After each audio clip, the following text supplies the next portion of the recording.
ఆలోచన చేయలేదు. ఇక విశాఖపట్నం జిల్లాకు వస్తే విశాఖపట్నం జిల్లాలో 15 నియోజకవర్గాలు ఉన్నాయి. విశాఖపట్నం నియోజకవర్గంలో పోయినసారి 11 నియోజకవర్గాల్లో వైసీపీ విజయబావుట ఎగరవేసింది.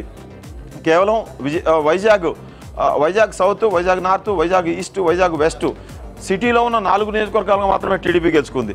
మిగతా 11 చోట్ల ఓడిపోయింది. ఇప్పుడు ఆ పరిస్థితి మనకి రివర్స్లో కనిపిస్తూ ఉంది. టీడీపీ 8 సీట్లు గెలుచుకుంది. జనసేన 4 చోట్ల పోటీ చేసింది. వైజాగ్ జిల్లాలో 4 సీట్లలో వైసీపీ విజయకేతనం ఎగరేసింది.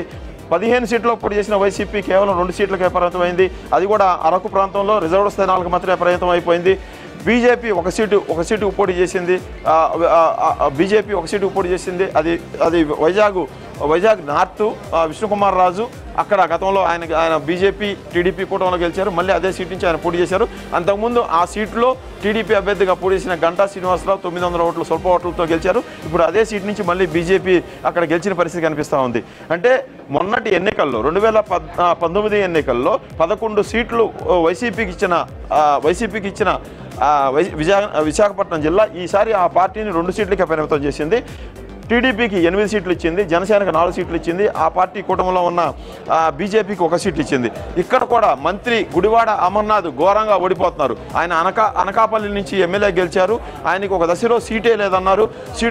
సీటు లేకుండా పక్కన కూర్చోబెట్టారు. చివరి నిమిషంలో అమర్నాథ్ని తీసుకొచ్చి గాజువాక నుంచి పోటీ చేయించారు. గాజువాకలో ఉన్న సిట్టింగ్ ఎమ్మెల్యేని పవన్ కళ్యాణ్ 2019 ఎన్నికల్లో ఓడించిన గురుమూర్తిని తీసి పక్కన పెట్టేసి అమర్నాథ్ని తీసుకొచ్చి గాజువాకలో పోటీ చేయించి ప్రయోగం చేశారు. అయితే గాజువాకలో అమర్నాథ్ భారీ తేడాతో ఓడిపోయే పరిస్థితి కనిపిస్తూ ఉంది.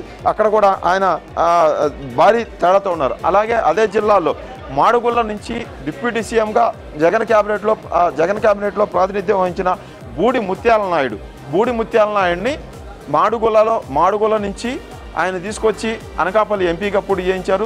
బీసీ కాంబినేషన్లో హిట్ అవుద్ది విజయం సాధించాలనుకున్నారు. కానీ అక్కడ బూడి ముత్యాల నాయుడు ప్లేస్లో పెట్టిన బూడి ముత్యాల నాయుడు కూతురు ఓడిపోయింది మాడుగులలో. అలాగే ఇక్కడ కూడా అనకాపల్లిలో బీజేపీ అభ్యర్థి సీఎం రమేష్ చేతిలో బూడి ముత్యాల నాయుడు కూడా వెనకబడి ఉన్న పరిస్థితి కనిపిస్తుంది. ఇది వైజాగ్ పరిస్థితి. ఇక మిగతా జిల్లాల్లో కూటమి పరిస్థితి ఏంటి, వైసీపీ పరిస్థితి ఏంటి అనే విషయాల గురించి మరొక లైవ్లో మళ్ళీ తెలుసుకుందాం. S Chandrashekar, thanks for the live updates. మొత్తంగా